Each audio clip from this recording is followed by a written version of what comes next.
Hello, my name is Sana, and in this video I'm going to summarize the main ideas from the article called The Synthetic Cultures Model as a Simulation and Gaming Methodology for Intercultural Sensitization and Training in Business Settings. In my presentation I'm going to follow the following points. Firstly, I'm going to make a brief introduction to the article. Then I'm going to move to the book itself, which is called Exploring Culture. And within this book, I'm going to focus on the fairy tale that serves as an introduction to the chapter. Then I'm going to move to the 5 basic problems of society. Then I'm going to talk about the synthetic culture approach to simulation. Following that, I'm going to talk about how to develop cross-cultural competence. And afterwards, I'm going to talk about the methodology and the practical application of the synthetic cultures model. And finally, I'm going to conclude with some main ideas. The chapter opens with the following question: why is intercultural communication so difficult? As human beings, we are socialized to behave well according to the rules of the society in which we have grown, and we tend to reject those people who behave differently to us. But when dealing with intercultural communication, normally we interact with people from different cultural backgrounds that have learned different social norms. And in order to avoid cultural clashes, it is important to modify our idea of what is considered to be acceptable behavior. So because of that, the authors argue that this kind of skill are very difficult to obtain from textbooks. So what they recommend is to learn by doing. That is to say, to put yourself in the role of a person from a different cultural background. And basically, those are the bases on which the authors have founded the exploring culture. As we do not have so much time, I'm going to briefly summarize the fairy tale that appears in the article. It is about a couple who have 5 daughters, and as they grow, they marry and they all go to live to different countries with different cultures. But many years later, when their father dies, they all come together and they try to convince their mother to go to live with them. And for that, they describe those different cultures. But once they all have finished, the mother doesn't like any of these particular countries with the cultures, and she decides that she will spend the rest of her life by traveling between these different societies. So what we get from the fairy tale, firstly, is the concept of culture, as that which distinguishes one group of people from another one. That different societies implied different cultural values, and it also introduced Hofstadter's value dimensions, because each daughter deals with a particular problem. Now I'm going to explain the 5 basic problems that differentiate one society from another, and also I'm going to relate each of these problems to one particular synthetic culture.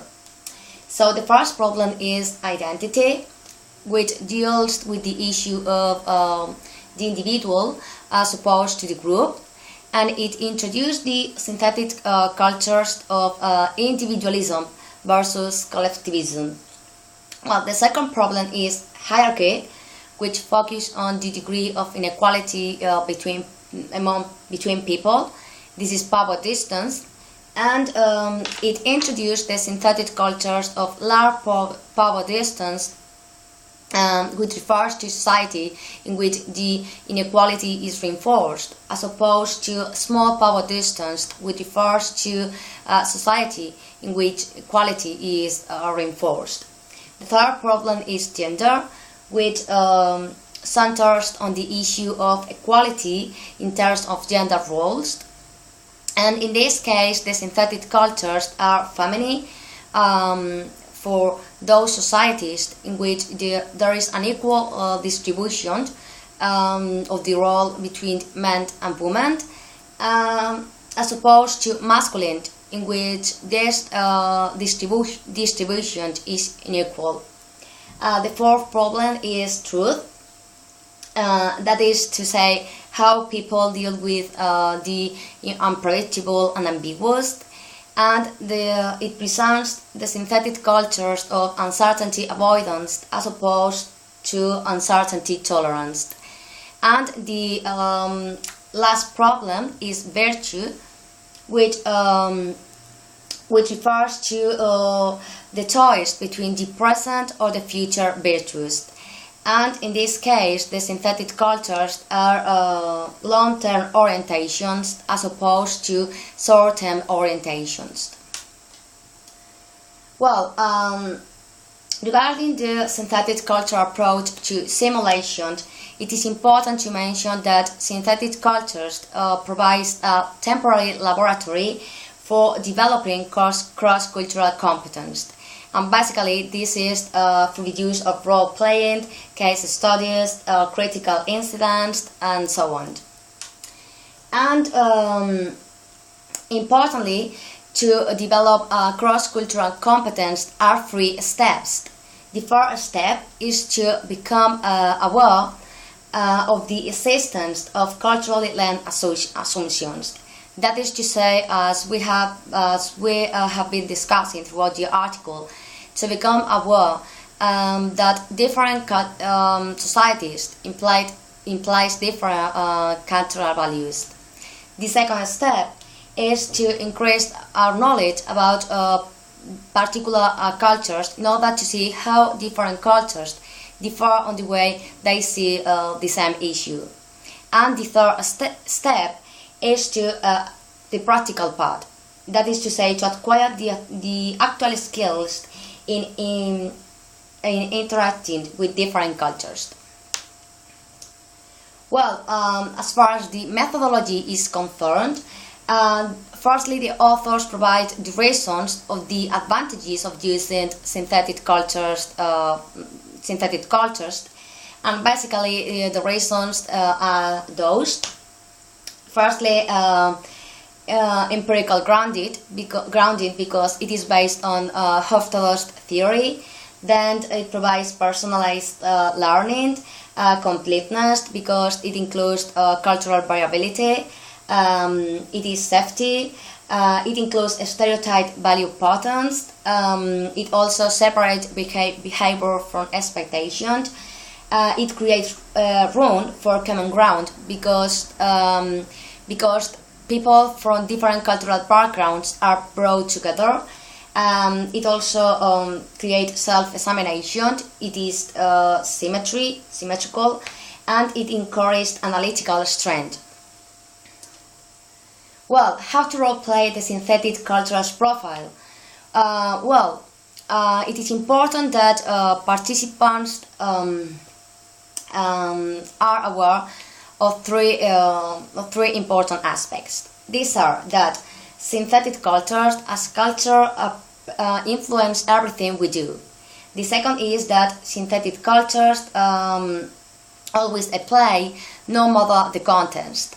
And the third one is that it is a matter of pride because everyone takes pride in cultures and its rules. And when selecting and preparing for a simulation, you have to take into account 3 important aspects. Firstly, who is your audience? Who is your audience? That is to say, the needs of your audience. Secondly, your level of ambition, that is to say, what do you want to achieve by conducting a simulation. Thirdly, the time you have, that is to say, how much time is valuable. And an extra alternative will be to consider how you will create the teams. Well, then it comes to practical application of the synthetic culture model, and I'm going to highlight two important steps. These are the introduction to the simulation. It should be clear, enthusiastic and brief, and it should also include the aims. This is what your participants are expected to do, how they will work, their roles, and so on, and then practicing the synthetic cultures. That is to say, to get the members of the group interacting and discussing in their synthetic roles. And other important part of the practical application is to how to facilitate the simulation, and these are some tips. For instance, you can working around or give roles of a server, minimize disturbances, facilitate questions and avoid dropping out, let the teams take some liberties and to change the rules midstream. Also, another important part is the debriefing, and well, it could be miniature debriefings during the simulation. It also gives the opportunity to letting off steam. It could be also used to remark the winning and losing, or to discuss the processes and outcomes of the activity, or just ask debriefing questions. And another important aspect that will be useful for your participants is to link the simulation with everyday life. So to conclude, this article intends to show how the Hofstadter's theory can be used as an instrumental tool. It also mentions that since the Exploring Cultures